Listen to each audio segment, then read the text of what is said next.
Good evening, you're watching The Big Question. I'm Sanjana. Your next smartphone, your first electric car, your power bank, your Ola ride to work, your college lab, all depend on something you can't see, but India desperately needs: rare earth elements. Now, this is something you're probably hearing in the news every day, but let me tell you a little about it in a simpler way. China tightened its grip on the global supply of rare earth elements, sending tremors through tech markets and threatening India's dream of self-reliance. Now, over 80% of India's rare earth magnet imports come from China. And with these new export curbs in place, industry insiders are warning of an 8% spike in EV prices and possible disruptions in smartphones, in clean energy tech.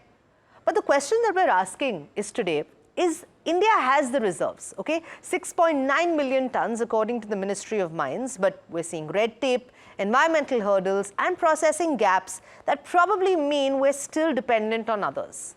China's Commerce Ministry has begun to approve some export applications and will continue to refine its examination and approval process. But is it time for India to chart its own path? Is self-reliance in rare earths just a slogan or a reality in the making? And what does all of this mean for the young Indian consumer? You, who's buying into a cleaner, smarter and more digital future. Because behind every shiny gadget and green promise lies a vulnerable supply chain, one that's currently under threat. And it's not just about minerals, it's about the cost of ambition, the price of delay, and whether India can truly own the future that it wants to build. This evening on The Big Question, the discussion is not about government, it's not about geopolitics, it's about your next device, your job in tech, your commute, and the planet that you are inheriting. If the world is being remade in rare earths, then where does India stand and how soon can it get there? That's the big question we're asking this evening. Can India turn China's rare earth chokehold into an opportunity? Let me quickly introduce my panelists this evening. I have Sharad Taparia, Managing Director of Permanent Magnets, Mahesh Babu, CEO of Switch Mobility, Bhakta Keshavachar, Founder and CEO of Chara Technologies, and Rishabh Jain, Senior Program Lead, CEEW, that's Critical Mineral. He's actually going to be telling us about critical minerals. Sharad and Mahesh, thank you so much for joining us this evening. But Rishabh, I'm going to come to you right off the bat. India is heavily dependent on China for rare earth magnets, which are critical, as you know, we've been seeing for EVs, for electronics and even defense. So to start with, how urgent is this dependency from your perspective and what risks does it pose to India's strategic industries? Thank you, Sanjana. This is a problem that has been highlighted a lot too often, I would say, in the last couple of years. Not just in critical minerals, but in the whole clean energy supply chains and many other sectors, we have realized that while it has been good to import some of the components that we require for the economy to run, some of these come from countries that we may not necessarily have the best relationships with. And some of these technologies are even critical for our economic growth so that we reach and we achieve our goal of Viksit Bharat.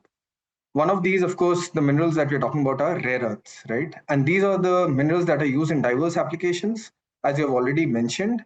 The challenge is that rare earths, the processing is highly concentrated in China.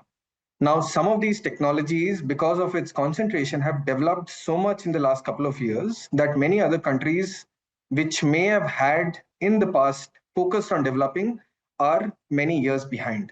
Now, immediately diversifying is not necessarily an option because it will take time to build any supply chain. So at this particular moment, we need to figure out how do we work with China to solve for the problems that the auto industry and many other sectors will face. But at the same time, we should use this as an opportunity so that in the long term, maybe in 5 years, 10 years down the line, how do we produce some of these magnets, even process rare earths, some of resources that we have, so that we can solve for the problems that exist in India, the opportunities, but at the same time, see how we can export some of these technologies to the world. But this would require both short-term and immediate intervention, but at the same time, ensuring that we don't lose the long-term vision. Sharad, from a manufacturing standpoint, what would you say are perhaps the biggest challenges that India faces in scaling up domestic rare earth magnet production? The magnet production is a fairly complex process, okay. And it is involving right from the starting with rare earth oxide then producing the metal, then producing the alloy and the powder, and then the subsequent magnet manufacturing processes. And the last process is plating. Now, this is not a very simple process just to set up overnight and to start doing it. China has had a lead for quite some time, and it will, for example, our company is planning to set up this process, but it will take some time, say about a year or so, to go ahead and set up this manufacturing.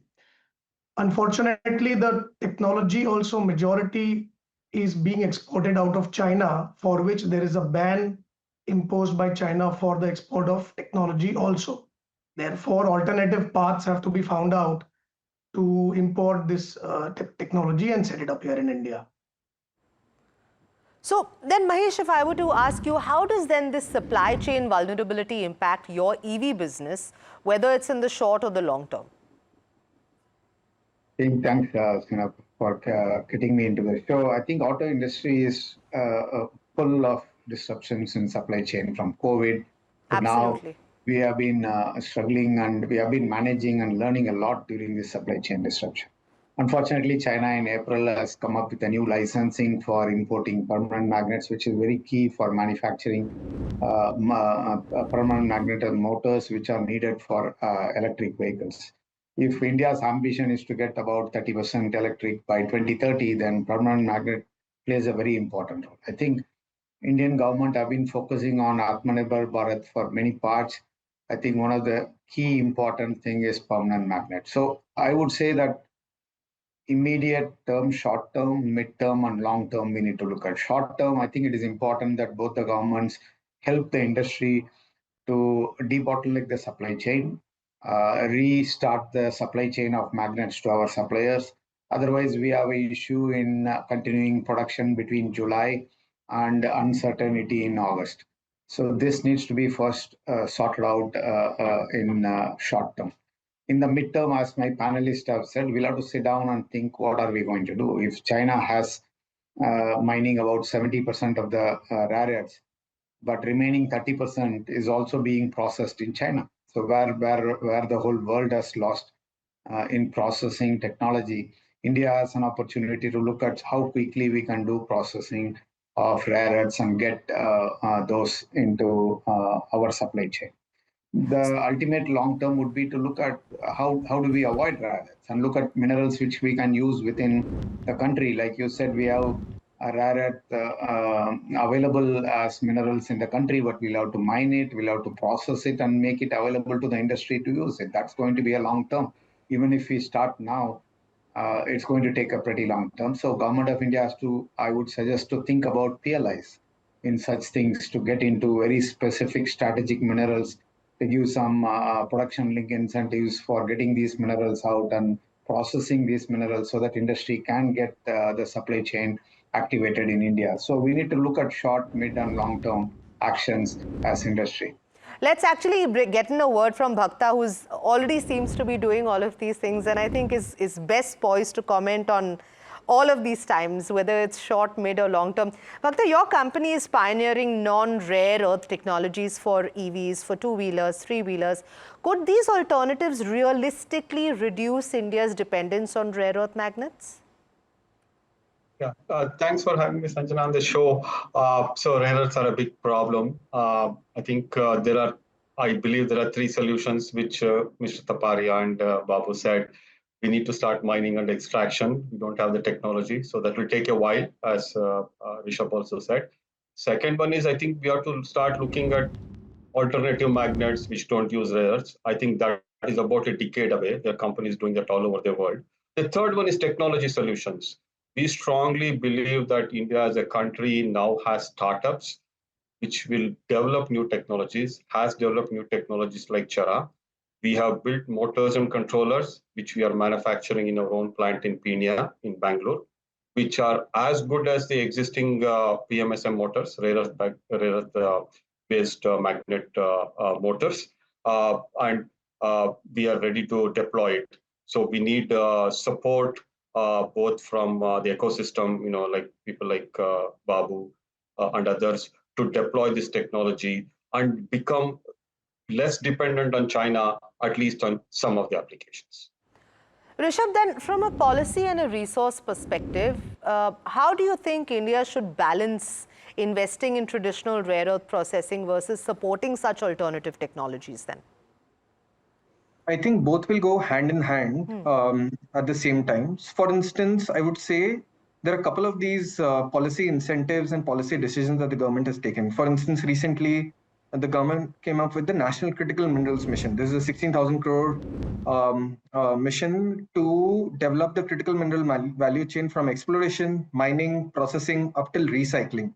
Now, within the mission itself, there's a 500 crore that has been allocated for critical mineral processing. And of course, there's a lot of focus on mining and exploration.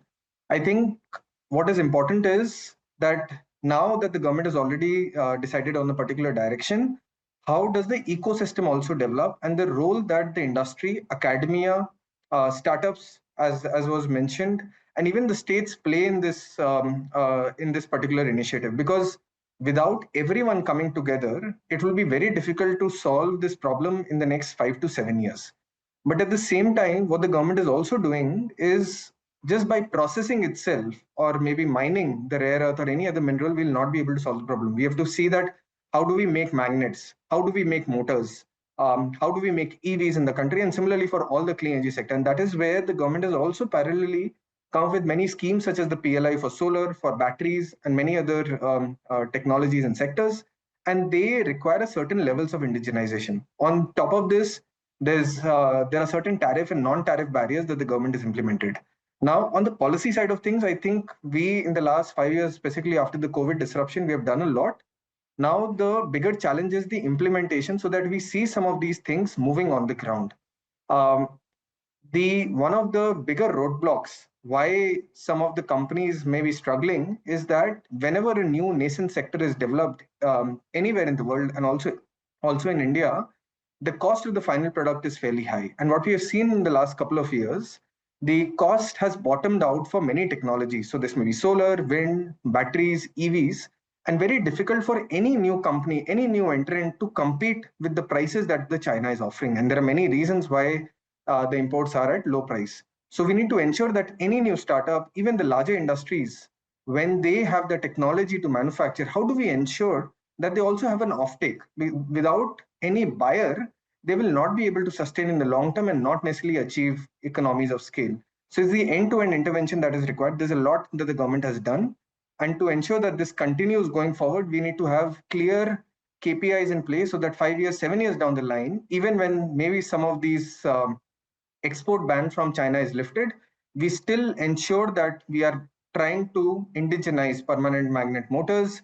We are trying to still build processing capabilities, and at the same time see how alternative technologies can be integrated in the existing value chain. Rishabh, excellent points, end-to-end technology and of course KPIs. So then in that case, let me come to you, Mahesh. If I were to ask you what kind of government support or let's say industry collaboration would help Switch Mobility and others in the industry to secure a stable supply chain, what would you say they are? I think it is as rightly said by the panelists, the long-term strategy needs to be parallelly working on it. Now, right now, what industry needs is, without ambiguity, a clear supply chain. For example, if you look at even lithium-ion cells, China is the largest producer of lithium-ion cell, but we don't have any challenge in supply chain of such lithium-ion batteries to us. So if magnet needs to be there, then we need to work between the two governments, and the industry have already worked with the Ministry of External Affairs. The applications of our vendors have already gone into Ministry of Chinese External Affairs. So I hear all of you kind of saying the one thing is similar about these PLIs, the production linked incentives. Sharad, are these enough to attract the kind of investment that's needed then? I think we need support from two areas. One, first of all, support from the customers, which Rishabh rightly pointed out.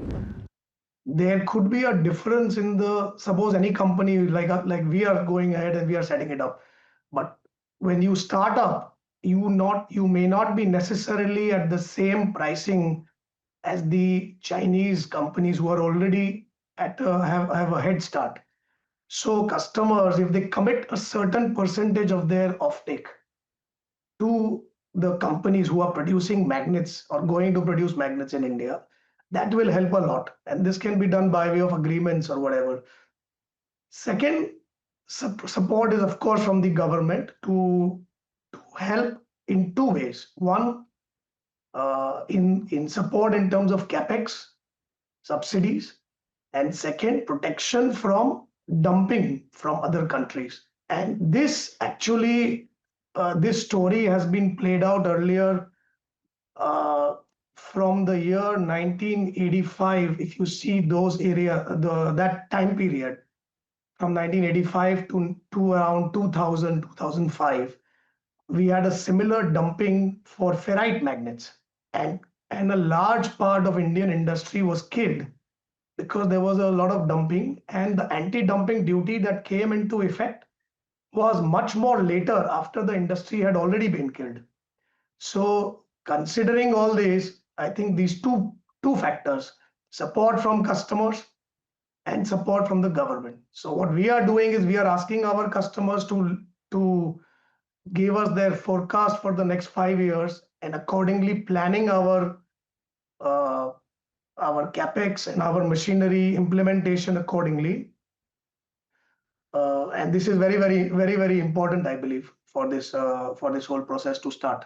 Absolutely. So a two-pronged approach. So then if I were to, Bhakta, since you're already in this space, I know I'm using you as the future, or really the present of where we actually are. What would you say are the main hurdles, whether it is technical, financial, or regulatory, that startups like yours, like companies like yours, face in scaling non-rare earth tech? So I believe it's mostly the mindset. So I think I'll pick up on Rishabh's point. We need to build a motor to propel a vehicle. Whether it uses a rare earth based magnet or a technology developed by Chera, it should not matter in the long run. So one of the hardest things about building a deep tech company like us, which nobody has built in the world, is that it takes a long time to develop the technology. We have taken 5 years. Now we are producing and shipping motors both inside and outside India. We need patient capital, number one. Second is that we need support from the ecosystem. It's my personal opinion that we should not depend on the government. I think we should solve our own problems. Technology over centuries or generations has solved problems, and that is our mantra. Like, we have the technology, we need the support of the ecosystem here to take our technology and deploy it in large numbers.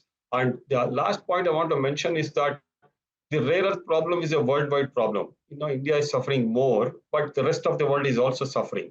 So once we develop this technology, there's a huge potential to export this to other countries, of course, except China. I think we believe, at least I believe in Chera, that technology solves many fundamental problems as it has solved over the past hundreds of years, and that is the approach we should take. I'm also very clear that we should also start mining and extraction, because we are not a solution to all applications, but there are many applications which we can address as as proof.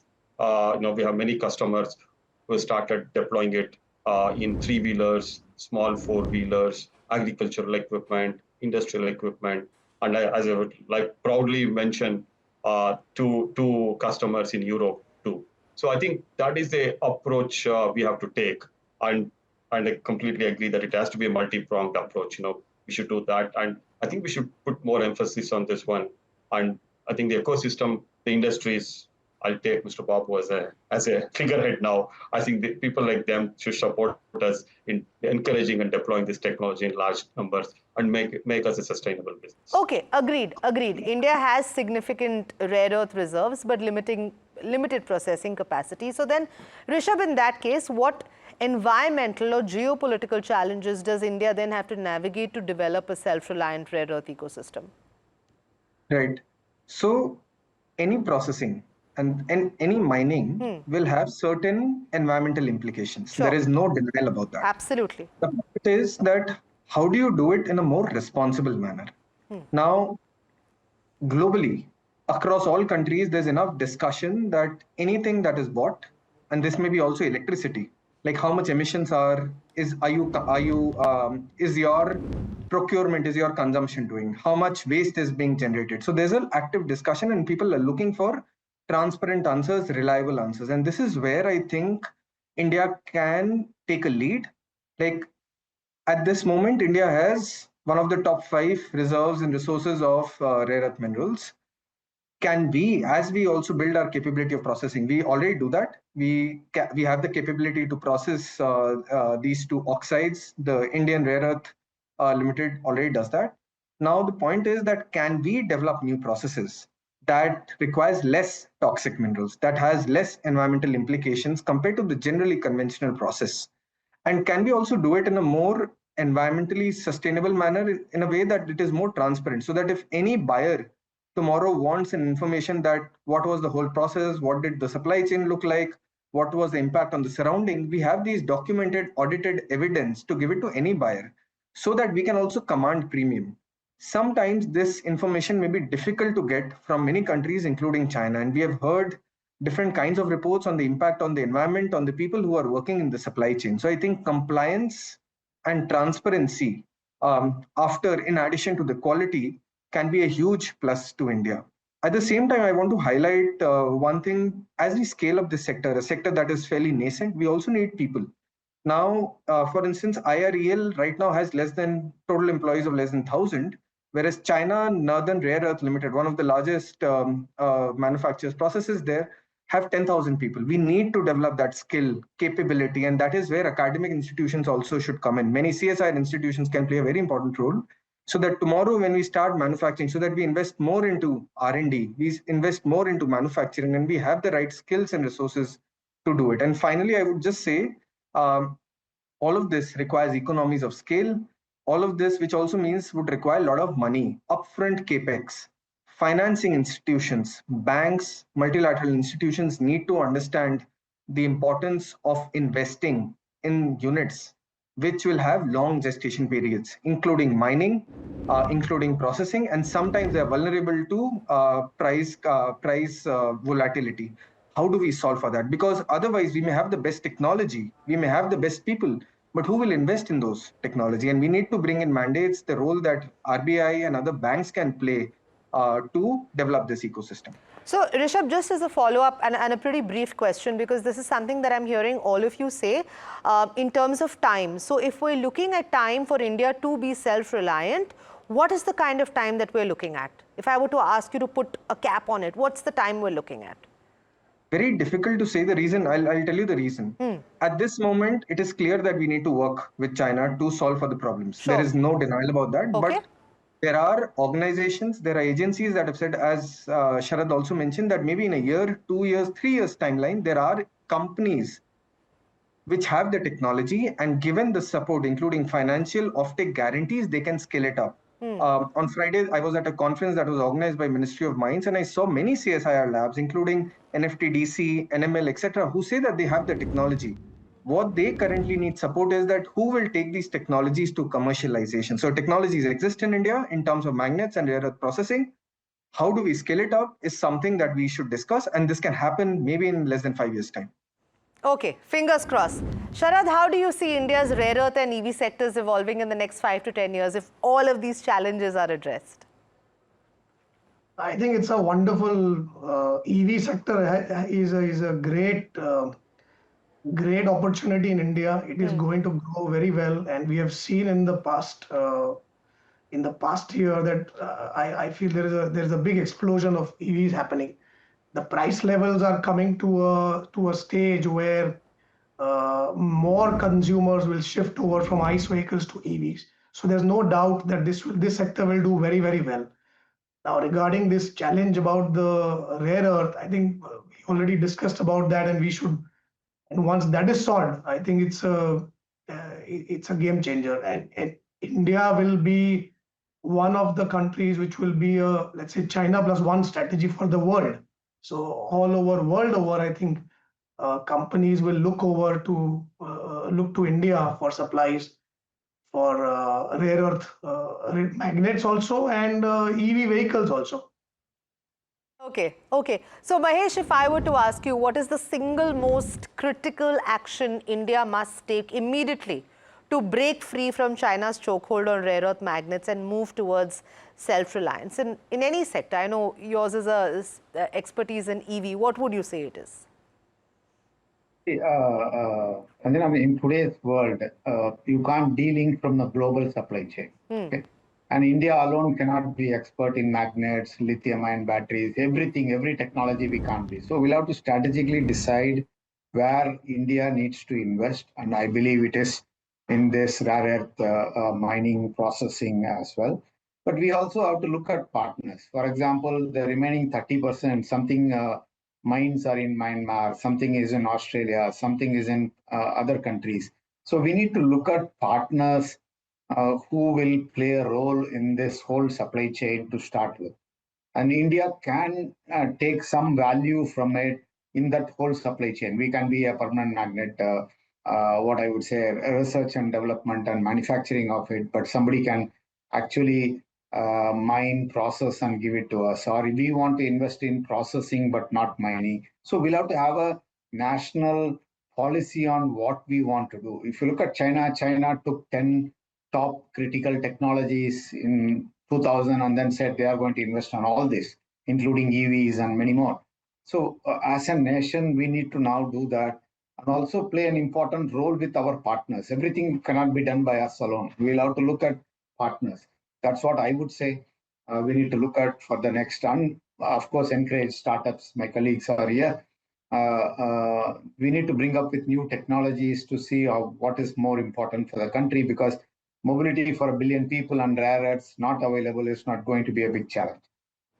Sharad Taparia, Mahesh Babu, Bhakta Kheshawachar and Rishabh Jain, thank you so much for joining me this evening and for helping me and of course my viewers understand very, very clearly and easily and simply about rare earths and how it impacts even the ordinary Indian citizen. It's clear that India's path to rare earth self-reliance is complex, involving manufacturing scale-up, technological innovation, policy reform and sustainable resource management. But as we've heard today, with coordinated efforts across industry, government and innovators, India can truly transform this challenge into an opportunity to lead in the global clean energy and EV revolution. We look forward to seeing these ideas take shape in the coming years. And for now, keep watching The Big Question.